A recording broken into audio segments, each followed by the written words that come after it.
Salut à toutes et à toutes, c'est Raiga. Aujourd'hui on se retrouve sur une vidéo tutoriel sur Naruto Shippuden Ultimate Ninja Storm 3. Je sais que c'est fait un peu trop tard, mais bon c'est pas grave, hein. Voilà, on va dire qu'il est jamais trop tard justement. J'en referai un pour Révolution quand il sortira, Inch'Allah d'ailleurs. Pour ceux qui se demandent quand il sortira, bah, vous pouvez espérer une sortie cet été ou après cet été. Voilà, comme ça ceci est dit. Cette vidéo tutoriel couvrira toutes les bases du jeu et le guide en combat, donc ce sera un peu long, mais bon, ça m'évite de faire deux tutoriels sur ça. Parce que vraiment, il n'y a pas énormément de choses à dire. Je veux dire, ce sera juste de l'entraînement. Les bases du jeu, après, ce sera à vous de pratiquer. Je veux dire, ça vient pas tout seul. Bon, les bases du jeu. Vous devez déjà savoir que Naruto Storm est un jeu quand même assez simple à en prendre en main. Rond est la touche principale pour frapper. Triangle pour charger le chakra. Carré pour lancer un kunai. Et la touche croix pour sauter. À côté de ça, vous avez les touches directionnelles qui vous servent à utiliser vos objets. Donc les objets qui augmentent par exemple votre défense, soit vous subissez moins de dégâts. Votre force, vous frappez plus fort. Qui baisse la force de votre adversaire. Enfin, voilà, par exemple les parchemins. Mais aussi des parchemins explosifs qui envoient valser votre adversaire au loin, ce qui déclenche souvent le renvoi. Les déplacements se font au joystick, mais on peut utiliser en même temps aussi la croix pour se balader en sautant dans tous les sens, simplement en maintenant la croix et en dirigeant le joystick vers la direction désirée. Pour avancer très vite en dash, donc on fait triangle et croix, simplement votre personnage fonce. Pour l'annuler, on appuie simplement sur R2 pendant son exécution au moment où on souhaite l'arrêter. Ça aide beaucoup et grâce à ça on peut même faire des feintes de dash, c'est-à-dire faire croire à son adversaire qu'on fonce alors qu'en fait on l'annule. Le dash consomme du chakra, alors il y a aussi une autre manière de sauter et d'avancer tout droit, c'est de faire 3 fois la touche croix. Vous n'avancerez pas loin, mais on s'en sert souvent en situation de combat à des instants où le chakra nous fait quand même assez défaut. Surtout quand vous dashez, vous verrez que ça consomme vite le chakra. Une fois devant l'adversaire, on tape en utilisant rond. C'est donc de là que partent tous les combos du jeu. Pour chaque personnage, bien évidemment. Mais il n'y a pas que ça. Il y a 3 possibilités de combos. On utilise rond en dirigeant le joystick soit vers la droite, soit vers la gauche, ou le bas. Sinon c'est le combo du milieu il me semble. Mais je pense on n'a que 3 combos en fait. Parce qu'il y a un combo qui a disparu depuis Storm Génération. Il me semble qu'on a perdu le combo du haut. Pour mettre sa garde, on utilise simplement la touche R2. Donc pour briser une garde, on peut simplement soit frapper son adversaire, donc la garde s'affaiblit au fur et à mesure, et quand elle devient rouge, ben elle se casse. Donc vous êtes stunté, on appelle ça comme ça, vous êtes étourdi, en gros vous ne pouvez plus rien faire, votre personnage plutôt voit des étoiles. Et à la suite de ça, vous pouvez vous prendre facilement une TS, voire une TS3. En multi, je pense que ceux qui jouent ont l'habitude. Donc voilà. C'est dommage aussi que les développeurs par rapport à ça, ils choisissent que dans Storm 3, le temps de stunt pendant les brise-gardes soit plus élevé que le temps de stunt dans Naruto Storm Génération. Donc après, pour briser une garde, enfin on va pas la briser, mais on va juste la contrer quoi. On peut simplement aussi mettre une prise au corps, donc R2 et rond.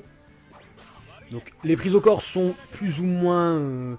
ont une portée plus ou moins élevée, donc par exemple celle de Minato va quand même assez loin, celle de Sasuke Susanoo aussi, donc vous avez aussi d'autres personnages avec la chope comme celle de Kakuzu par exemple qui vont aussi très très loin. Ça dépend de votre personnage.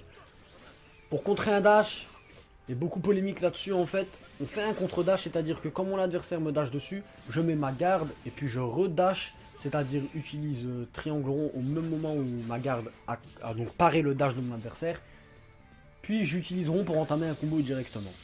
Ceci a pour conséquence d'utiliser votre garde et votre chakra, donc les deux diminuent en même temps. Vous allez voir que vous allez vraiment en faire usage du contre-dash, surtout en classé, parce que tout le monde qui sait un minimum jouer l'utilise. Donc beaucoup disent que c'est du spam et tout ça, ça fait partie du jeu, tout le monde l'utilise, je veux dire, voilà. Maintenant passons au jutsu. Pour utiliser un jutsu, on fait simplement triangle et rond. Mais il y a des personnages comme Minato, Kakashi, où on peut maintenir rond et faire par exemple un autre jutsu comme Espace-temps, Rasengan, Chidori de loin, enfin voilà. Pour utiliser la technique secrète, on fait 2 fois triangle puis rond. Et pour la TS3, c'est 3 fois rond. Enfin 3 fois triangle bien sûr. Certains personnages n'ont pas des kunai mais des shurikens. Donc en Fumas bien évidemment. Donc on peut faire triangle et croix pour lancer des shurikens Fumas. Ce qui stun un petit peu l'adversaire pendant un certain temps. Ce qui aide donc à placer la TS par moment. Juste aussi on peut également s'envoler, prendre son envol carrément. En faisant le 3 fois croix et en faisant triangle carré. Par exemple avec Madara si je le fais, même si je suis de loin, je m'envole donc carrément, je m'envole et je rejoins mon adversaire et je dépose un petit stunt et je peux commencer comme ça mon combo avec. Bon maintenant parlons du cancel dans Naruto Storm 3. On peut faire un ninja move en plein combo pour cancel un combo, c'est-à-dire que pendant que le combo se place, je fais croix et me déplace avec le joystick soit en arrière ou soit dans une autre direction, comme je vous l'ai appris au début du tutoriel avec les déplacements. On peut donc utiliser cette technique pour combiner un combo à un jutsu ou à une prise au corps. Ceci aide à reculer et à feinter son adversaire dans certaines circonstances. Nouveauté aussi qu'on a eu dans Naruto Storm 3, le fameux Extra Hit qui a suscité le questionnement des joueurs sur son utilisation. C'est très simple, en fait il suffit de faire rond maintenu, et votre adversaire, enfin votre personnage plutôt pardon, aura une aura jaune autour de lui.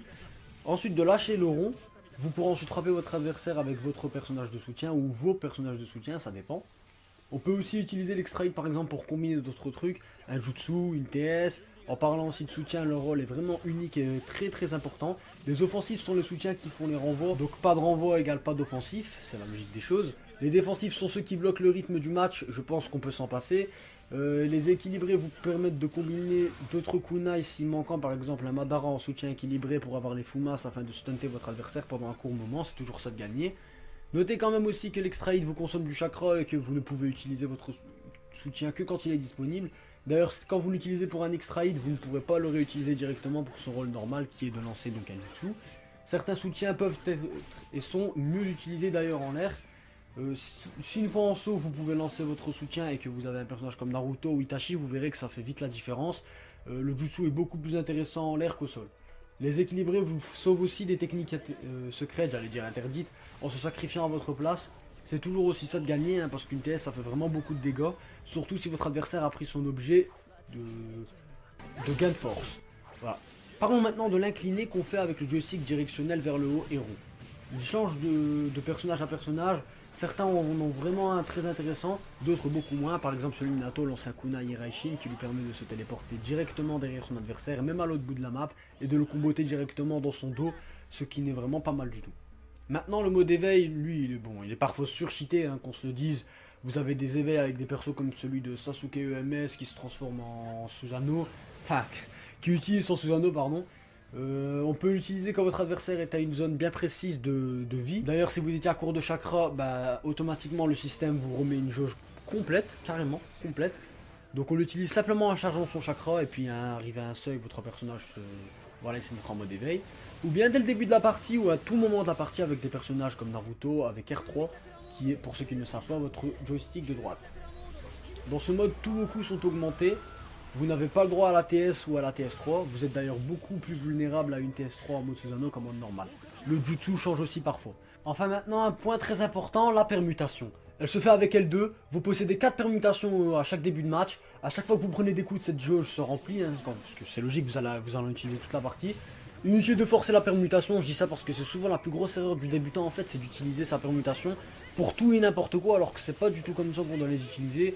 N'hésitez pas à redash directement après une permutation avec triangle et croix, donc ça permet d'éviter un dash, hein, parce que généralement les adversaires peuvent prévoir à quel moment vous allez permuter et donc savoir à quel moment il faudra taper, tandis que si vous permutez et dashez, vous prendrez automatiquement l'avantage pour le combo. Voilà, donc ensuite, quand vous voyez que votre garde va se briser, voilà, que vous êtes dans le rouge et tout ça, ne cherchez plus à permuter. Si vous n'avez plus de permutation, laissez-la se briser. Je dis ça parce que d'une manière ou d'une autre, elle se brisera, donc vaut mieux dans les médias, surtout si vous avez votre personnage de soutien, de la laisser se briser. N'utilisez pas directement votre première permutation parce que sinon il faudra encore attendre avant la récupération des autres. Maintenant je pense qu'on a fait les bases du jeu et qu'on a bien travaillé le jeu. Donc maintenant on va parler de la chose la plus dure à exécuter pour un bon joueur de Naruto. C'est le Logi Cancel. Chose très dure à maîtriser pour les débutants. Donc je vous assure qu'avec un peu d'entraînement vous y arriverez comme tout le monde y est déjà arrivé. C'est quoi un Logi Cancel? Un Logi Cancel, c'est l'annulation d'un combo pour pouvoir placer une technique secrète, voire une TS3. Il y a deux façons de placer un Logi Cancel. Celle de Storm Génération pour certains personnages comme Minato. Je fais donc ici par exemple le combo normal. Et arrivé à un certain coup précis, je l'allume en l'appuyant 2 fois sur croix et le joystick orienté vers l'arrière, puis 2 fois triangle et rond, et tout ça en même temps en un seul coup.